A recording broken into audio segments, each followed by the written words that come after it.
Lizzie présente Une putain d'histoire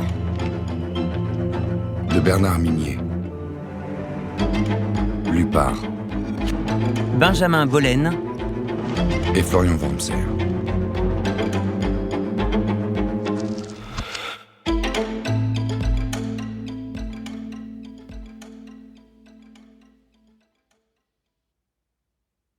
Aux amis d'enfance.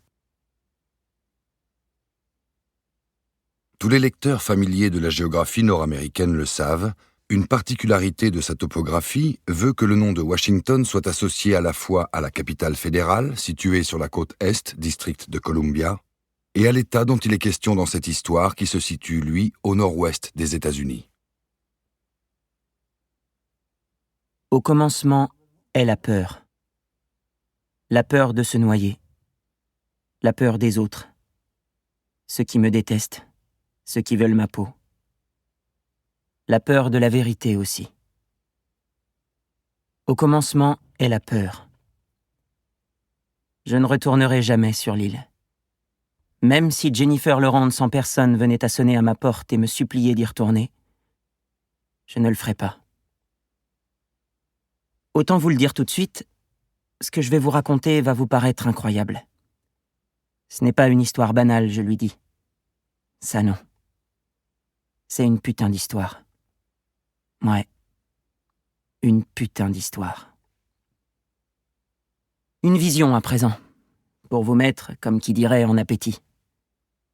Une main émergeant de l'abîme, tendue vers le ciel, pâle, doigts écartés, avant qu'elle ne s'enfonce définitivement dans les flots.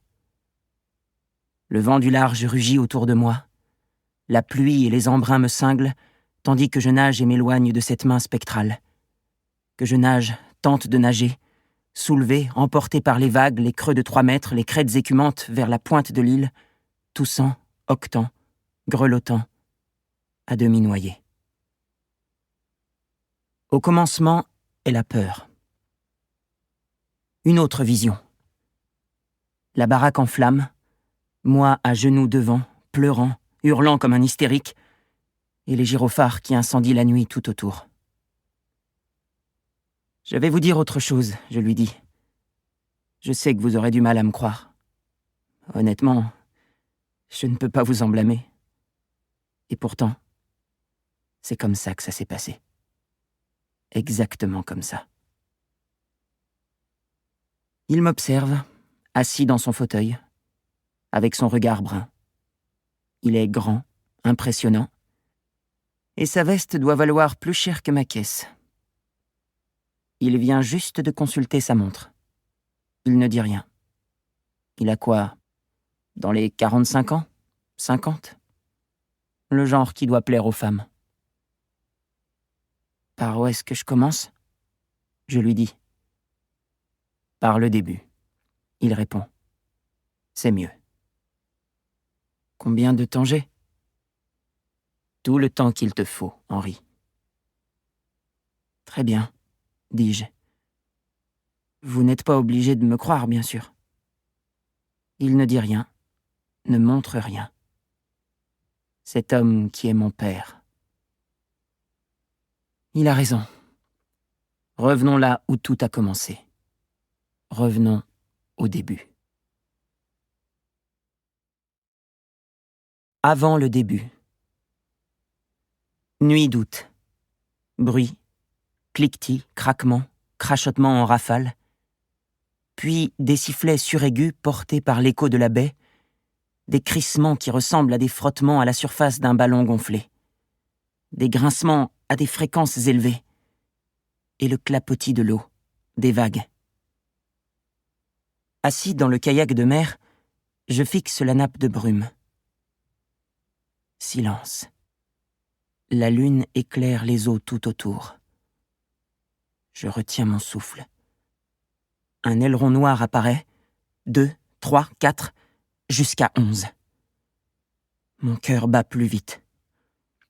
Les grands prédateurs à robes noires et blancs émergent lentement de la brume en un seul rang, comme pour une battue. Leurs ailerons arrondis fendent les eaux que la pleine lune illumine. Je donne un coup de pagaie, puis un autre, doucement, dans leur direction. Quelques trucs à savoir sur les orques. L'orque est un super prédateur, le plus redoutable de la planète. On ne lui connaît aucun ennemi naturel. Elle règne au sommet de la chaîne alimentaire. C'est un animal extraordinairement intelligent. Chaque groupe d'orques sédentaires a un langage élaboré, un dialecte complexe différent des autres groupes, et c'est une des rares espèces qui enseigne son savoir-faire aux générations suivantes. Les orques sédentaires ont un sens social très développé. Et puis, il y a les orques nomades, encore plus dangereuses, encore plus téméraires. Elles parcourent les océans dans le plus grand silence et, la plupart du temps, en solitaire. Ce sont elles qui ont valu à l'orque son surnom de baleine tueuse. Elles n'hésitent pas à s'attaquer à des mammifères marins de grande taille. Phoques, lions de mer, marsouins, et même les requins et les baleines en ont peur. Les orques nomades, elles, ne connaissent pas la peur. Elles sont des tueurs parfaits.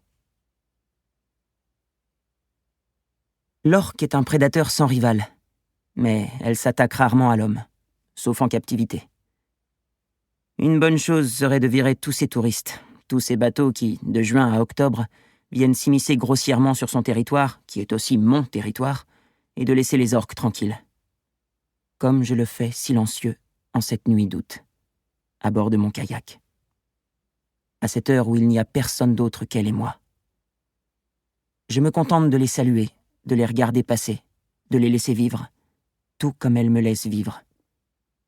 Elles ne m'ont jamais importuné. Elles n'ont jamais cherché à m'arracher à ma vie actuelle, à me nuire, à me tuer. Pourquoi certains hommes sont-ils incapables d'en faire autant ?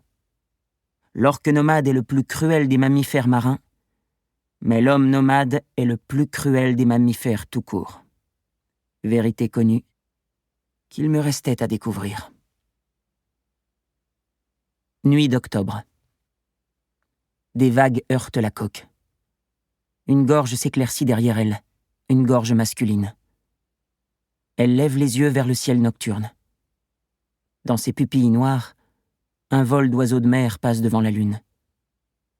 Une larme salée apparaît au bord de sa paupière. Elle a la bouche ouverte, la respiration courte. Son cœur est remonté si haut qu'elle a l'impression qu'elle va le recracher sur le sol glissant du bateau. De nouveau, ce grincement métallique dans son dos. Nous espérons que vous avez apprécié cet aperçu. Pour continuer à écouter ce livre audio sur Google Play Livres, utilisez le lien dans la description de la vidéo.